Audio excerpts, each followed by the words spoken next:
de las poblaciones cercanas a un sitio, por ejemplo, donde se han esparcido los famosos herbicidas como el glifosato. Se empiezan a ver ya en los niños, en las personas que están ahí en los poblados cercanos a los cultivos, efectos en su salud, en su piel.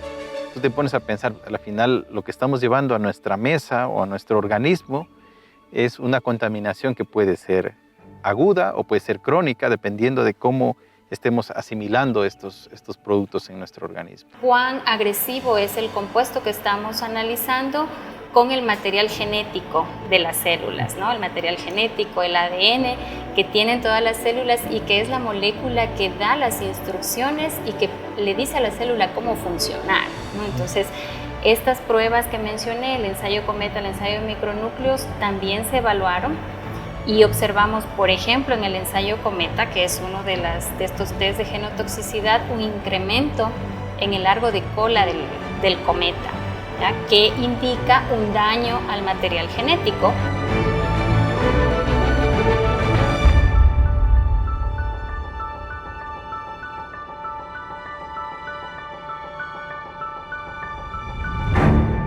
Bueno, Pablo, muchas gracias. Hoy estamos en un nuevo capítulo de Ecuador Conexión Científica y con un tema que da mucho que hablar, los agroquímicos.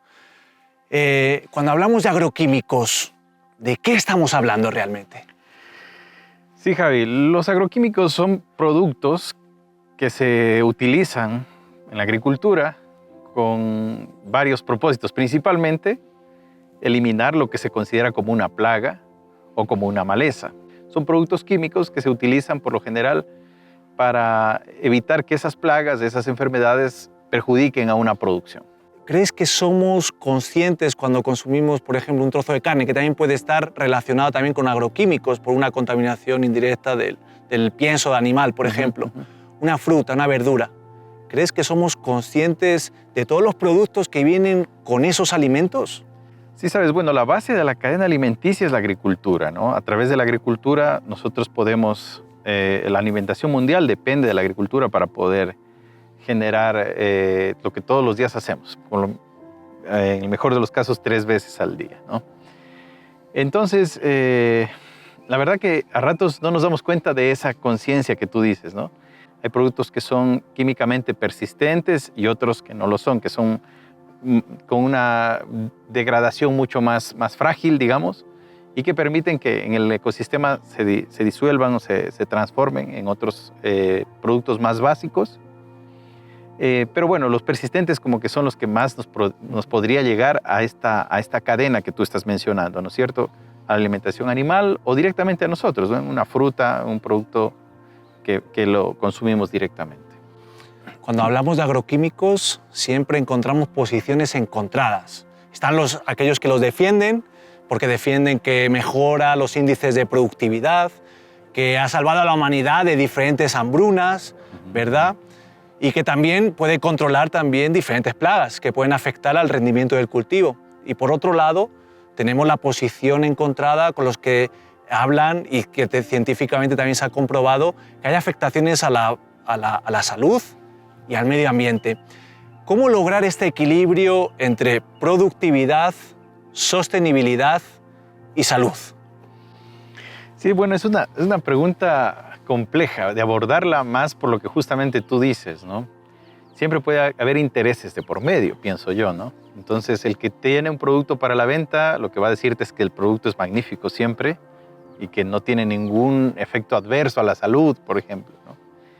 Y por el contrario, cuando ya se empiezan a hacer estudios posteriores, los efectos que se han visto en la salud de las poblaciones cercanas a un sitio, por ejemplo, donde se han esparcido los famosos herbicidas como el glifosato, y luego se empiezan a ver ya en los niños, en las personas que están ahí en los poblados cercanos a los cultivos, efectos en su salud, en su piel, enfermedades gastrointestinales, producto de la utilización continua de esos productos. Tú te pones a pensar, al final, lo que estamos llevando a nuestra mesa o a nuestro organismo es una contaminación que puede ser aguda o puede ser crónica, dependiendo de cómo estemos asimilando estos productos en nuestro organismo. Y justamente, ¿qué es una intoxicación aguda y una intoxicación crónica? Porque tiene formas de afectarnos diferentes y tiene consecuencias también diferentes. Sí, bueno, primero hablar de la exposición podría convenir. Entonces, ¿qué es una exposición? Una persona puede estar expuesta a un producto dependiendo de varios, puede estar asimilando, digamos, un producto a través de la piel o por inhalación, puede estar contaminándose por ingestión. Eso es una exposición. Ahora, hay una exposición aguda que tú lo mencionas y una exposición crónica. La exposición aguda es que coincidencialmente estuvimos en un campo y por equivocación pasamos en un sector donde estaban rociando y nos llegó algo del producto. Eso es una exposición aguda que fue muy puntual, pero la crónica, en cambio, es que vivo cerca a un sitio de cultivo en el que trimestralmente o semestralmente, dependiendo de la temporalidad de ese cultivo, todos los años estoy recibiendo una exposición a un producto en particular o a una mezcla de productos, que también es otro de los temas que vale la pena discutirlos. Y ese es ya un tipo de exposición crónica, ¿no? Que todo el tiempo está, y es la más grave probablemente. Según datos de organismos internacionales, hablan de que cada año en el mundo mueren alrededor de entre 80.000 y 200.000 personas debido a una intoxicación aguda de estos pesticidas. ¿Quién está más en riesgo? ¿Qué población está más en riesgo y en contacto también con estos agroquímicos? Sí, sabes, trabajamos en un índice de exposición potencial a los pesticidas y trabajamos en las zonas rurales. Bajo mi punto de vista, los vecinos a los sitios de cultivo, es decir, en las zonas rurales, donde se esparcen más estos productos, y los vecindarios cercanos, en las ciudades cercanos a los sitios de cultivos, serían los que están directamente más expuestos, ¿no? Y justamente me hablaste de este estudio que trata sobre encontrar como la exposición, ¿no? Los riesgos de exposición a estos plaguicidas en la población del sur del Ecuador, específicamente en la provincia de Loja. Sí. ¿Cómo se determinó qué poblaciones estaban en riesgo o no estaban en riesgo? Sí, bueno, el estudio lo que intentó fue sacar a la luz un poquito el riesgo de exposición, valga la redundancia del índice. Ya habíamos aclarado que hay dos tipos de exposición, esta que es aguda, pero más nosotros nos enfocamos en la crónica, en la exposición crónica. Entonces, el estudio ubicó 4 variables. Una de ellas es el tipo de cultivo que estás tú utilizando. En una zona, un cultivo de maíz va a ser distinto a uno de frijol, de pepino, pimiento, tomate, la frecuencia de la utilización y los tipos de productos, ¿no? Entonces, una frecuencia de utilización del producto, el tipo de producto y finalmente la toxicidad. El cruce de las variables nos indicaba qué poblados están con mayor riesgo. Pero ¿qué se utilizó adicionalmente? Hay un dato que utilizamos que está en el registro oficial publicado, en el que te dice que tú debes tener, podrías esparcir, fumigar, como se conoce comúnmente, estos productos a una distancia no menor a 200 metros. Entonces utilizamos ese rango de 200 metros cercanos a los poblados. Entonces nos decían que cultivos están todavía mucho más cerca, mayor riesgo de exposición. Los que están más alejados, menor, se degradaba, digamos, el grado de exposición. Es como más o menos. Y la investigación concluye que alrededor del 60% de los poblados de la provincia de Loja, hablamos del 59% para ser exactos, están en una exposición desde el nivel bajo hasta el nivel más alto, ¿verdad? Sí, justamente. Como lo mencionas, Javi, fueron más de 5.000 poblados, ¿no? en este sector que se hizo el análisis, y 3.000 y algo de poblados, el 59%, tenían un grado de afectación, cierto grado de afectación. Y de ahí, claro, los que más nos preocupan, los 1.000 y algo de poblados que tienen el índice más alto de afectación. Entonces, creo que es donde más atención deberíamos empezar a dar y más que nada empezar a trabajar un poco más en esto, ¿no? En el campo. Y justamente en esta percepción del riesgo que tiene, hablábamos de las poblaciones en riesgo, las que están más cercanas de las áreas de cultivo, porque no solo la aplicación de un agroquímico no solo se queda en el lugar donde lo estás aplicando, se puede ir impregnado en la ropa, en el aire, en el agua. Y justamente el Ministerio del Ambiente y Agua tiene una guía y un manual para el correcto uso de estos plaguicidas. Y te voy a leer lo que recomienda como de forma obligatoria para la aplicación, para que todos los productores lo apliquen de esta manera. Y lo que habla del uso obligatorio de guantes, traje impermeable, protector ocular, mascarilla, protector facial, botas de caucho y delantal. Además, que hace también unas recomendaciones de una desinfección tanto corporal como de cada uno de los accesorios. Pero cuando vas al campo, la realidad es diferente. Realmente no se lleva a cabo estos protocolos, son muy difíciles también de aplicar y que un pequeño productor o un mediano productor lo esté llevando a cabo. ¿Por qué no tenemos esa o no se tiene esa percepción de riesgo al aplicar estos productos? Sí, es algo preocupante en realidad, ¿sabes? Yo me he encontrado con agricultores directamente que han estado a veces esparciendo cercanos a una vivienda. Le digo, mire, aquí hay niños, están por aquí circundando, caminando los vecinos, qué sé yo. Y me dicen, no pasa nada, es un producto muy suavito, no pasa nada, no se preocupe. La percepción en realidad puede ser que hay dos términos que pueden estar en nuestra cabeza. ¿Es un químico, un veneno o es un remedio? Y cuando tú hablas de remedio, pues siempre vas a una farmacia en busca de un remedio para sanarte. Si pienso que es un remedio, puedo pensar esto le va a hacer muy bien a mi cultivo y a mí, ¿por qué tendría que hacerme daño, no? Entonces se lo puede percibir mentalmente como un remedio. No me va a hacer mal a mí, más bien veamos si es que está bien en la concentración, incluso pongámosle un poquito más para que dé un mejor efecto, ¿no? Y como tú sabes, el remedio te sana, el veneno te mata. Entonces si se lo ve como, la percepción es de verlo como un remedio, eso es algo que me va a ayudar antes que perjudicar. La percepción puede estar un poco por ahí.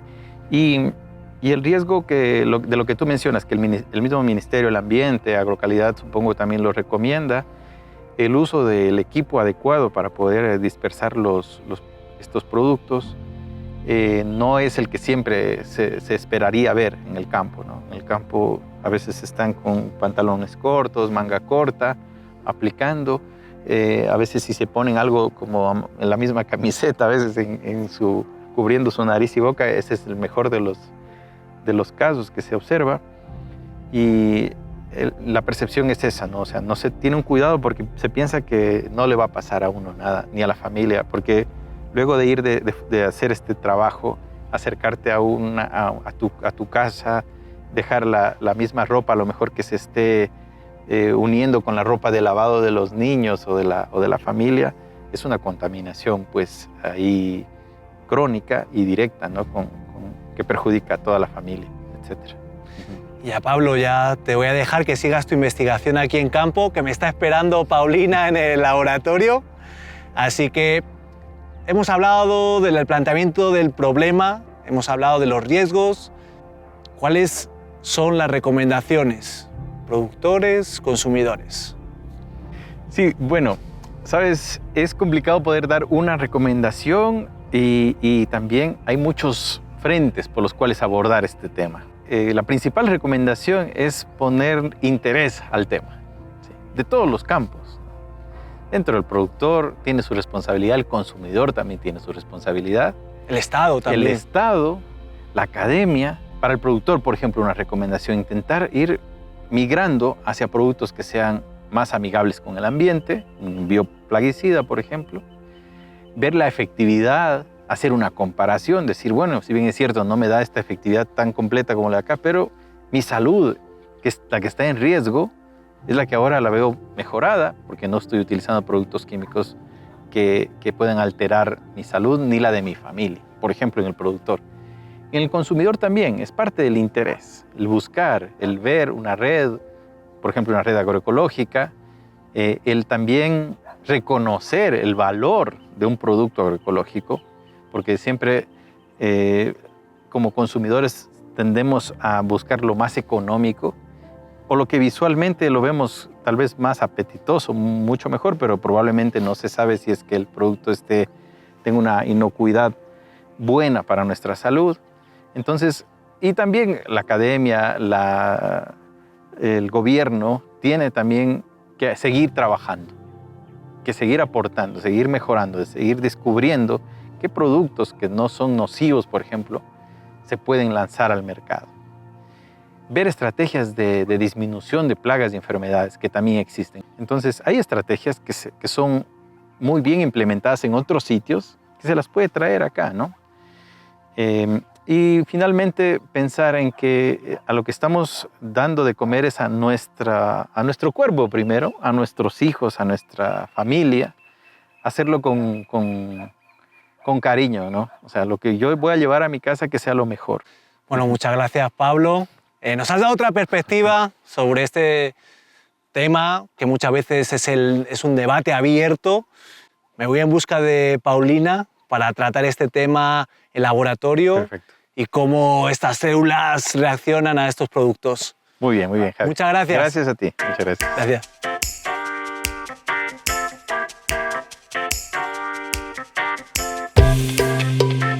Mientras llego al laboratorio para conversar con Paulina, te dejo algunos datos importantes. La revolución industrial en el siglo XVIII introdujo cambios significativos en la agricultura europea, como la rotación de cultivos y el uso de maquinaria avanzada, aumentando la productividad y apoyando el crecimiento poblacional y la transición hacia la industrialización. La Revolución Verde a mediados del siglo XX transformó la agricultura global mediante la mecanización e introducción de tecnologías como las semillas genéticamente modificadas, el uso intensivo de fertilizantes y pesticidas, que incrementaron el volumen de producción mundial de alimentos como nunca antes se había visto.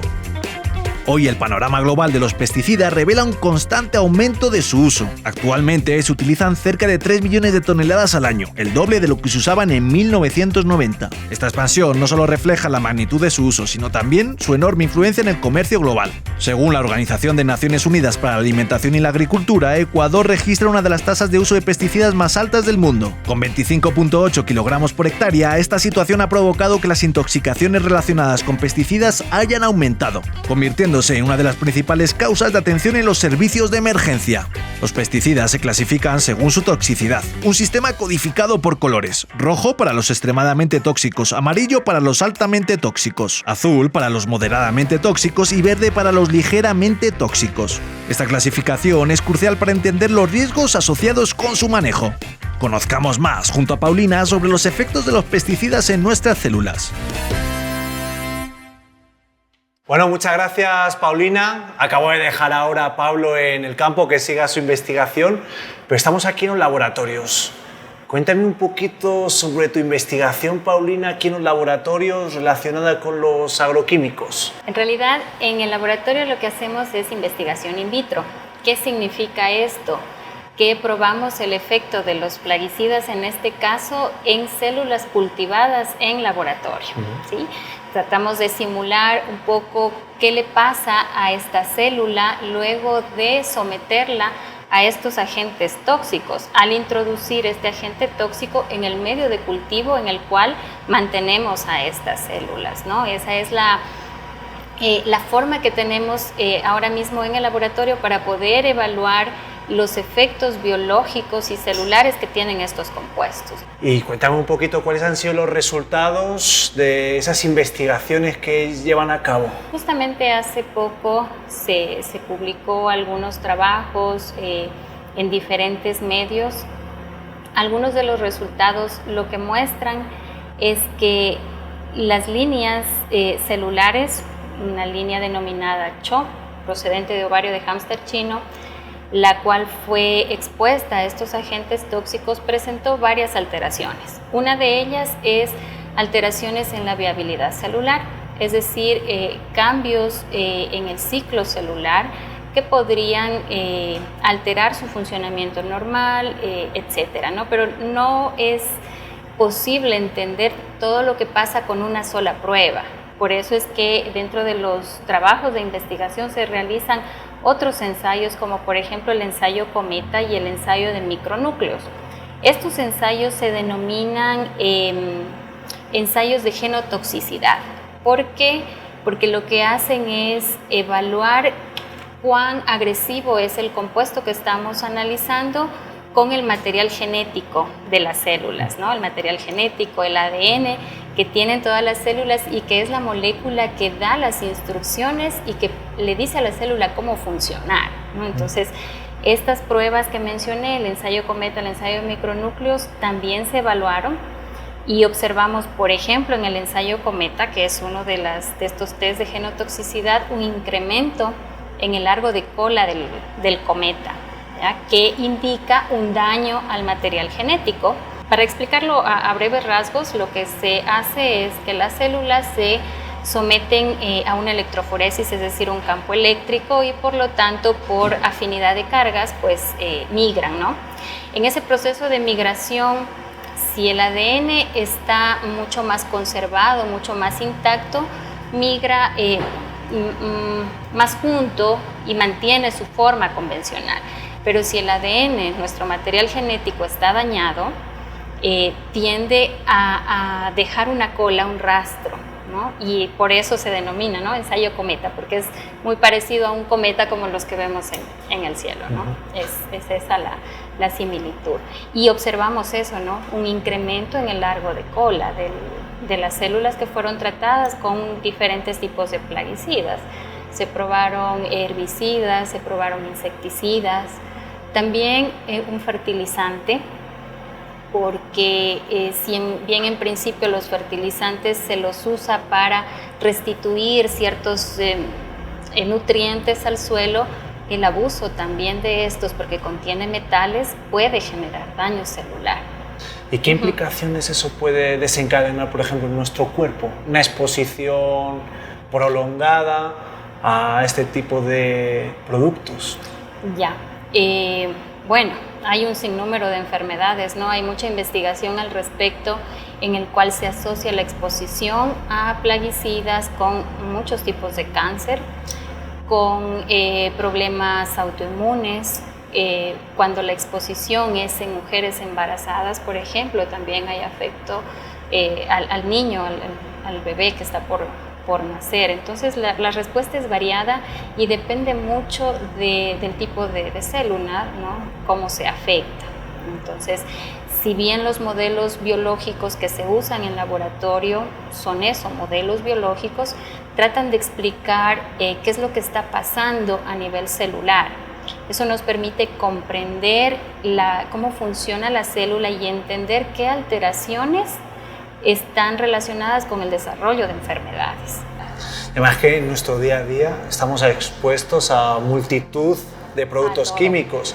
Hablamos aquí de los agroquímicos, pero en nuestro día a día estamos expuestos a una multitud de productos químicos, desde nuestra prenda de vestir hasta los productos de limpieza, ¿no? Y todo es como un conjunto y se une y forma algo que le dicen el efecto cóctel, ¿no? En este caso de los agroquímicos, que por ejemplo cuando un químico se testa sobre ese químico y sobre la respuesta que puede ser más o menos tóxica de ese químico.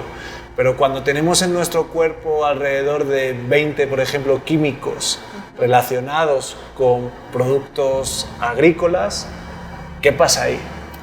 Es una respuesta muy difícil de explicar, ¿no? Porque es verdad, ¿no? Cuando hacemos un estudio, voy a probar esta molécula X, la pruebo a nivel celular y evalúo la célula bajo el efecto de la molécula X. Pero es cierto, ¿no? En el ambiente no tenemos solo X, tenemos todo el abecedario ahí al cual nos estamos sometiendo. Pero también vale la pena recordar que nuestra célula, nuestro cuerpo, tiene mecanismos propios biológicos de reparación de daño.